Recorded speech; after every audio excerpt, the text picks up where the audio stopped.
이번 나는 솔로는 마치 공포나 호러를 보는 듯한 느낌이 들었는데 광수와 현숙이 과연 하드캐리했습니다.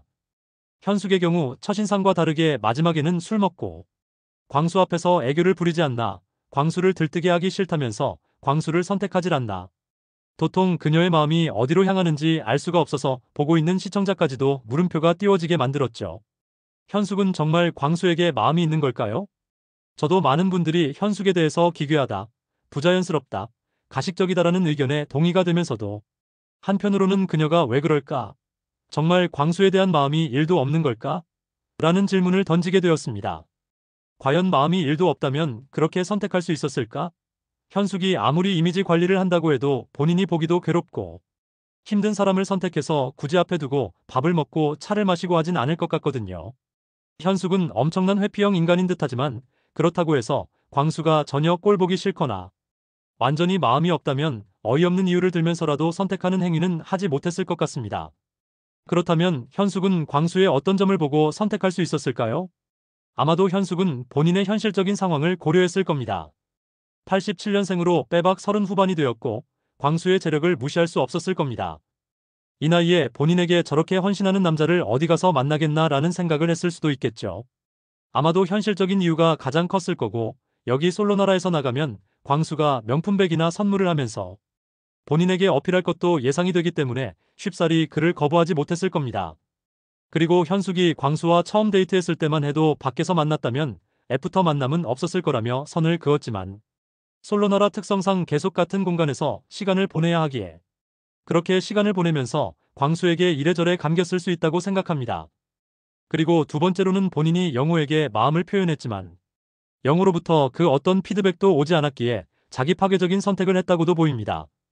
본인은 영호에게 마음을 표시하고 이상형이라고 하고 심야 데이트 때도 선택을 했지만 영호는 현숙에게 먼저 대화 신청을 하거나 데이트 신청을 하지도 않았고 슈퍼데이트권 게임을 할 때는 영호가 순자를 지목해서 거의 고백에 가까운 칭찬을 쏟아부었기에 현숙은 더 이상 영호에게 어필할 마음을 갖기 어려웠던 거죠.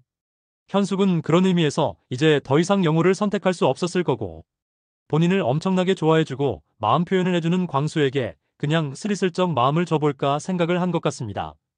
결국 이 기괴했던 데이트 때 현숙은 술 한잔 할까? 라며 어색하게 술을 시키는데 누가 봐도 알쓰인 것 같은데 맥주 2잔 마시고 완전 꽐라가 돼서 광수 앞에서 고막 라이팅을 하며 애교를 부립니다. 근데 이건 누가 봐도 본인이 어떤 행동을 하고 있는지 너무나 잘 알고 있는 여자의 텐션 같아 보였어요. 어때? 나 귀엽지? 나 귀요미지? 라는 느낌으로 광수에게 플러팅 아닌 플러팅을 하는데 광수는 잠시 현숙이 본인을 최종 선택하지 않을 거라는 느낌의 기분이 상당히 다운되어 있었다가 다시 현숙의 이런 애교와 플러팅에 넘어가면서 현숙에게 노래도 불러주고 아주 가관도 아니더라고요. 현숙이나 광수나 이제 집신도 짝이 있다고 둘이 서로 품어주며 커플 돼서 알콩달콩 잘 살았으면 하는 마음이 듭니다. 현숙은 정말이지 본인 자신을 위해서라도 감정에 솔직했으면 좋겠어요. 아마 안 되겠지만 그 나이 먹어서 여전히 회피 성향이 지배적이고 이상한 결혼에 대한 환상이 지배적이라 앞으로도 어떤 괜찮은 사람을 만날 수 있을지 의심스럽습니다. 현숙은 광수와의 데이트를 떠나서 영식과 데이트할 때 자꾸만 영식을 떠보는 테스트하는 듯한 질문을 해서 저 여자 말하면 할수록 별로다라는 생각이 들었는데요.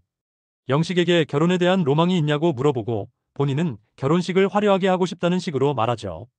그리고 한 사람이 퇴근을 해서 빨리 집에 오면 다른 한 사람을 기다려주거나 둘이 공항에서 웨이팅할 때 싸우지 않고 도란도란 얘기하는 게 로망이라거나 진짜 별 로망 같지도 않은 일반적인 일들을 로망이랍시고 말하는데 현숙에게 평범한 관계와 로망의 그 간극이 왜 이렇게 큰 것인가? 라는 의구심도 들었어요. 얼마나 비정상적이고 평범하지 않은 관계를 해왔길래 그 정도 사이를 로망이라고 명명하는지 의구심이 들었던 것입니다. 사실 서로 잘 맞고 배려하는 부부관계라면 현숙이 말한 거는 로망이라고 부를 것도 없이 일상이고 평범한 관계에서 나오는 바이브 그 잡채이거든요. 현숙은 그동안 어떤 인연을 만났었는지 정말 궁금합니다.